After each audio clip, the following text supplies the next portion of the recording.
Hey everyone, Connie here, and welcome to my review for episode 5 of The Boys.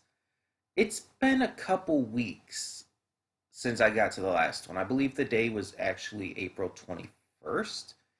Um, and the reason is simply just things came out and I wanted to focus on those and everything, and I just haven't been finding the time to watch more of The Boys. Between stuff like Pokemon's new Pokemon Snap and even now Resident Evil Village. It's just that's what I've been watching a lot of during the time I would normally watch an episode of The Boys. So yeah, I'm behind on a lot of other stuff right now too because of it though. Um, but at least with this series, it's like I've been behind on because it's already got 2 seasons under its belt. But anyway, so we're continuing with these reviews, and episode 5 is called Good for the Soul. Um, I'm going to break this into sections based on the events that happen and the characters that are focused on in these sections rather than focus entirely on all of it at once and try to just go chronologically. So, let's talk about Maeve because I feel like a lot of people are going to skip over this part in this episode, or you know what I mean. Not like literally skip over it while watching, but they're not going to pay as much attention, and they're not going to see it as that big of a deal compared to the stuff with Huey and Butcher and all of that. But I definitely want to discuss this because I think it is a big deal, and I think it is something that should be given proper attention to. So we have Queen Maeve, one of the seven, still feeling the effects of her and Homelander's decisions to not save the people on that flight before it crashed and killed them all. Men, women, children, everyone aboard. She wanted to save them initially, but she did eventually buckle to Homelander's orders and chose to leave them all there. So, yeah, there's that. But now Homelander is giving this speech about how they're really sad that they couldn't save everyone, which is all bullshit. We know that because Homelander does not give a shit. It's all publicity. And she can't stand it, so she runs off stage. He goes to her later on and they talk, and he's he's still trying to like justify it and shit, and she's not hearing any of his bullshit. You can tell. But at the same time, all of this has still greatly affected her. So later in the episode, we see that she's been drinking. And she arrives at the home of her ex drunk. So her ex starts like trying to like basically get her to leave and is complaining like about her, and Maeve is like trying, it seems like she's trying to rekindle the relationship, but this other girl's not having anything to do with it. But eventually she realizes that something's really wrong and that Maeve is not okay. And her tone changes completely, and she's going up to Maeve asking like, are you okay? Like, what's wrong? Can I help you? Tell me what's wrong. Because she realizes again that something is clearly very wrong. Like, it's not just a little thing. But Maeve kind of closes up at this point and stops talking and leaves. And it's really interesting, and I wonder if we'll come back to this again. If we'll come back to these characters and whatnot. Um, well, obviously we'll come back to Maeve, but I mean her ex as well. Um, and we also have a bit of a storyline centering around. Ignore the dog. We also have a bit of a storyline centering around Butcher in this episode. She'll stop in a second. So Butcher, outside of the normal shenanigans that the boys are getting into, um, he ends up going to the home of his uh, sister-in-law, and we're finding out more and more about his lost love. We find out that she disappeared. She didn't like explicitly die. She disappeared suddenly, and no one knows what happened to her. It's been 8 years, but everyone is assuming she's dead, except Billy.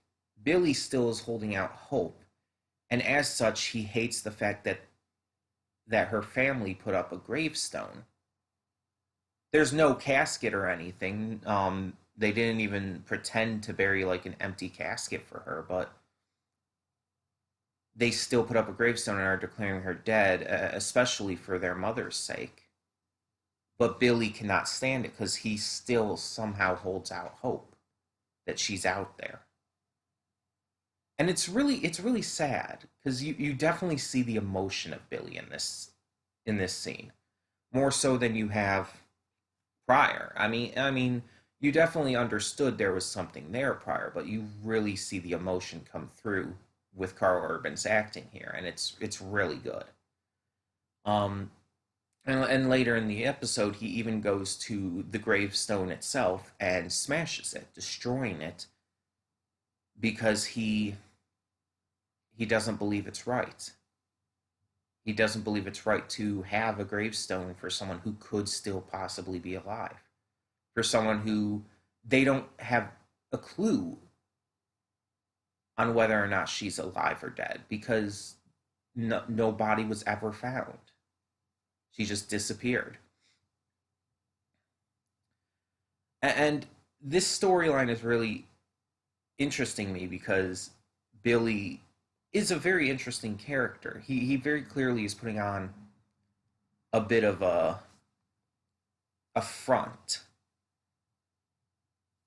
a lot of the time. He's pretending to be kind of this cocky superhero hating jackass and everything. He like puts up this guys to act tough and everything, but at the same time, again, you see the emotion in that scene and you know that he's hurting.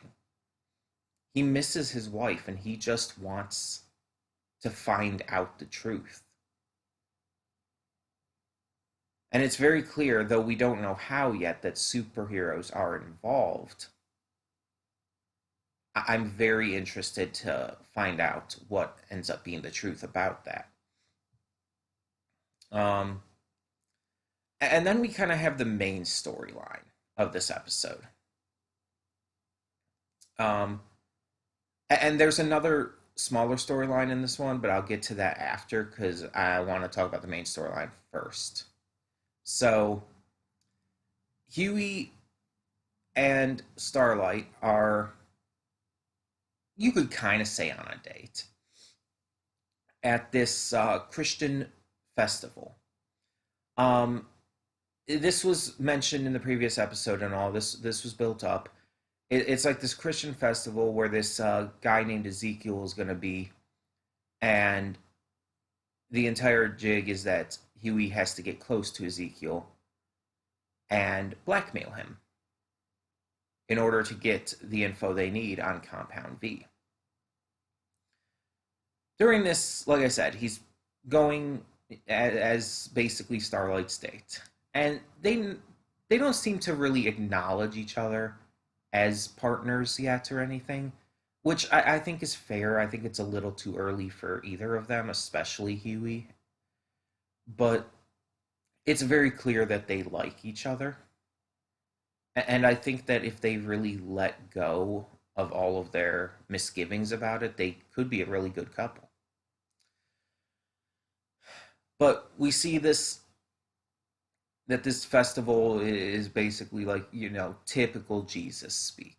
Has a lot of the go-to phrases and a lot of the go-to uh, lines about Christianity and belief and whatnot, faith, and it's also just as stereotypically into the heavily bigoted side of Christianity, which unfortunately is a good portion of Christianity these days. And it does really come up as being a problem. So Huey really has a couple goals here. One, he has to continue to stay by Starlight so that they can continue to listen in, Billy and Milk specifically. Oh, there's actually two other small storylines I have to get to after this one. But then he also has to eventually get into Ezekiel, get into meet Ezekiel. And so after just some like shenanigans of avoiding the lady from Vought, the press secretary or whatever she is, as well as meeting Starlight's mother, Huey does convince her to get him a diamond pass in to meet Ezekiel.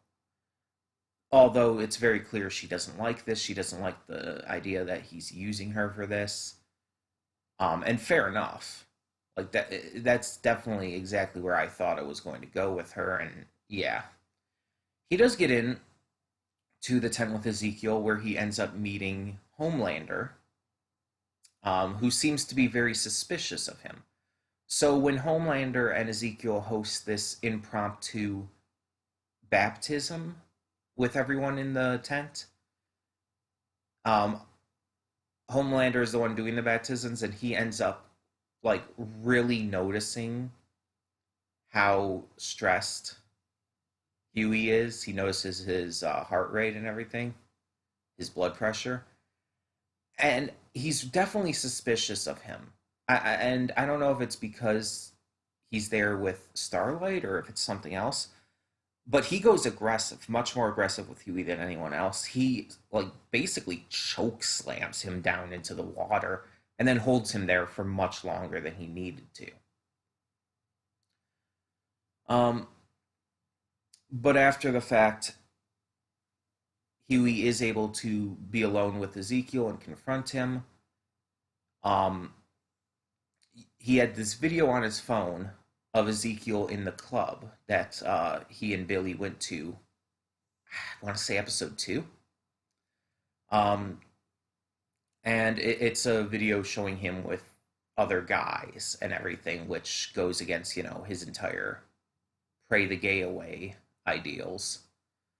So yeah, so that's what Huey is meant to blackmail him with, but he finds out his phone is waterlogged and kind of destroyed after the baptism, which he wasn't expecting, of course. So he ends up instead just using the information he has on memory about the club, about everything, even using specific details that he knows would get Ezekiel to believe him. And it works. And Huey goes full ham on it too. Like he uses all these details, and he even gets like crazy with it. He's pretending that he was one of the two people that Ezekiel was making out with. Um, and it was even pretending that they were just straight up fucking. And he's going into details and shit, and it's kind of hilarious. But it works. It gets Ezekiel to listen to him and gets Ezekiel to believe him and understand that this is blackmail. So he gets Ezekiel to tell him about the Compound V, where it's heading, and all that, and he gets the information they need and pieces out. It's that simple. It's that easy, basically. And you know what? Cool. everything seemed to work out. No one got hurt there. So it's cool. In the meantime, Starlight goes on stage. She's set to give this pre-written speech about her Christianity and stuff. But partway through it, she basically turns to her mother off stage and it's like, "You want me to do this? I don't want to do this." And she starts to give her own speech about how she's just not sure. She's not as confident, not as like open about it as everyone else is here about Christianity and stuff. And she's like, I love God and everything, but I'm not in that kind of headspace that you people are, where it's like just blind devotion. And she's questioning things, and that's completely fair. And I say that as a Christian myself. That's completely fair, and that's something you should do. It's something I've done plenty. And she even talks about briefly, and doesn't go into details, but she talks about how she was sexually assaulted by the Deep. She doesn't say it was the Deep, but she does go into that. And the Deep is actually watching on TV, and he's like, and he has this like, "oh shit" reaction, and it's hilarious because the Deep is also kind of having like a bit of a mental crisis because of the entire dolphin incident. Um, which I mean, I don't feel sorry for him. I feel sorry for the dolphin, but not for him. Um, but yeah, so she kind of storms off stage, and Huey goes to her, and she's angry at him because she felt used by him for that diamond pass. But then he actually opens up to her. He tells her that his girlfriend died and that he's been feeling a lot of issues with all of this. And he lies a little bit, saying that he came here to find answers and help and everything, and that no one's been helping. Nothing anyone's been saying has been helping. That part is probably true, but he obviously didn't come here for that reason. um, but he says another thing that also is probably true, that her speech is the only one that actually left a mark on him, that actually spoke some truth to him.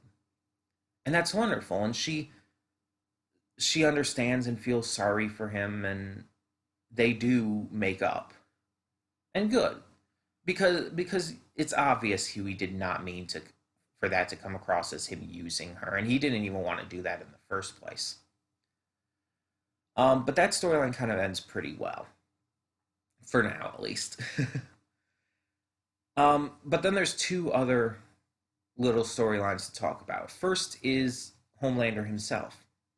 So during all of this, Homelander also is having a little spat with his boss, the leader of Vought.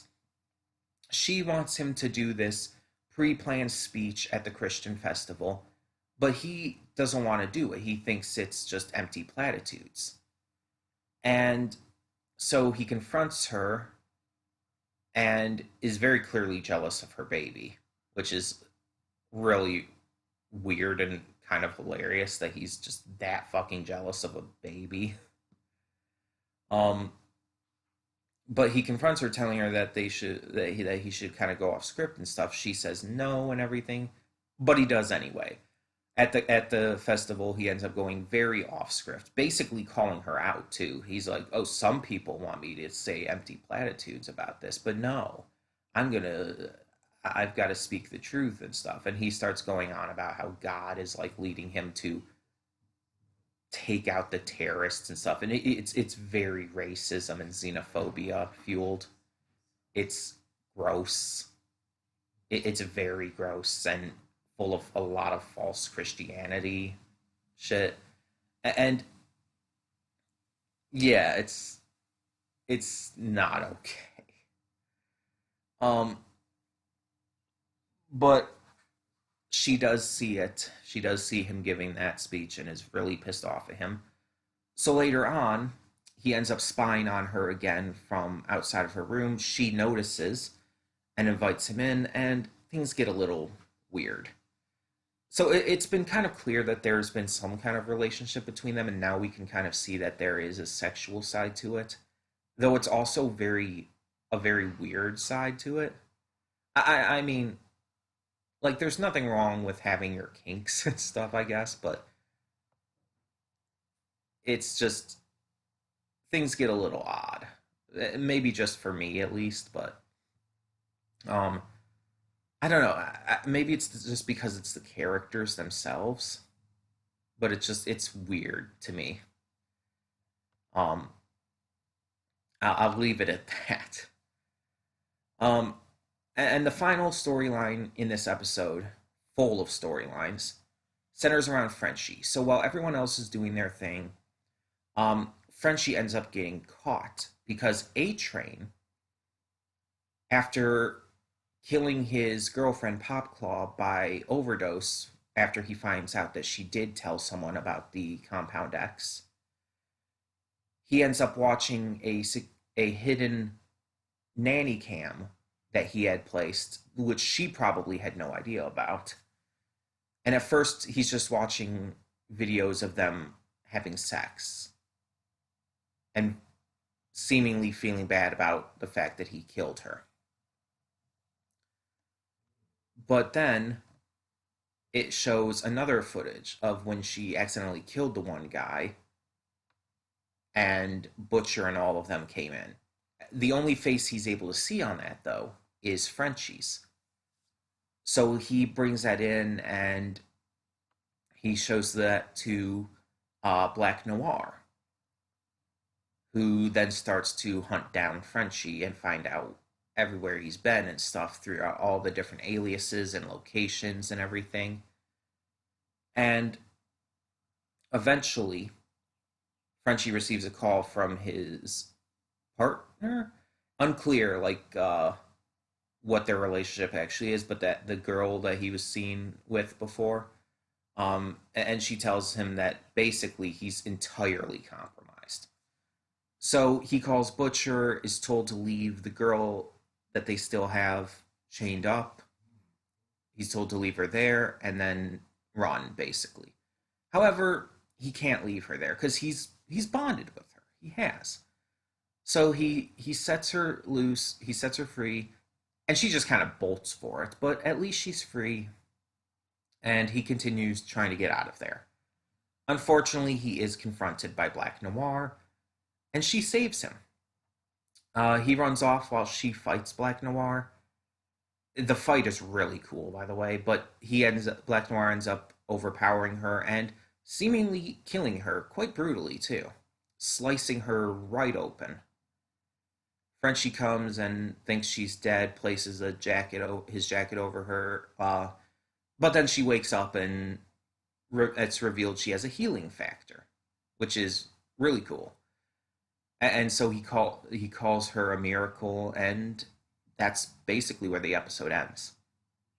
Um, that was actually my favorite section of the episode too, because you know I really have grown to like Frenchie as a character. Honestly, he's probably my favorite character, if I'd have to say. And I like this bond he's forming with the girl. Like, they're very clearly growing attached to each other, and that very much shows in this episode. And I really enjoy it. I think it's really fun, and even though this girl doesn't speak at all, like, you can tell what she's thinking at times. Like, when he's telling her what's going on, he's preparing to let her loose, you can see the fear in her eyes and the desperation to get out. So you understand why she runs when she is let loose. You get it. She's afraid of Black Noir, clearly. Which, after what we saw of how he fights and stuff, it's like, I feel that's pretty fair. But yeah, I really like this one over the others. I'm not as interested in the weird stuff with Homelander and his boss. Like, the entire storyline with that is not as investing to me. But I do like the stuff with Billy. I do like the stuff with our main characters, you know, at the festival and all. And I do like how it calls out a lot of the hypocrisies and bigotries of a lot of the Christianity in America and whatnot. Like there's this big point that's made at one point about how this festival is expensive to get into, and then just to go into the tent to meet Ezekiel and all, it's like it costs basically a fortune, and it's basically playing with the idea about preachers and Christian celebrities, you could basically call them, um, charging up the ass for the idea of Christianity, basically making the idea that people have to pay for it. I guess you could say prosperity gospel to a degree, but that's more on the lines of thinking that you're going to be prosperous if you're a better Christian and all. But it's similar kind of ideas, I guess. Either way, it's really gross and not like it's not Christian at all.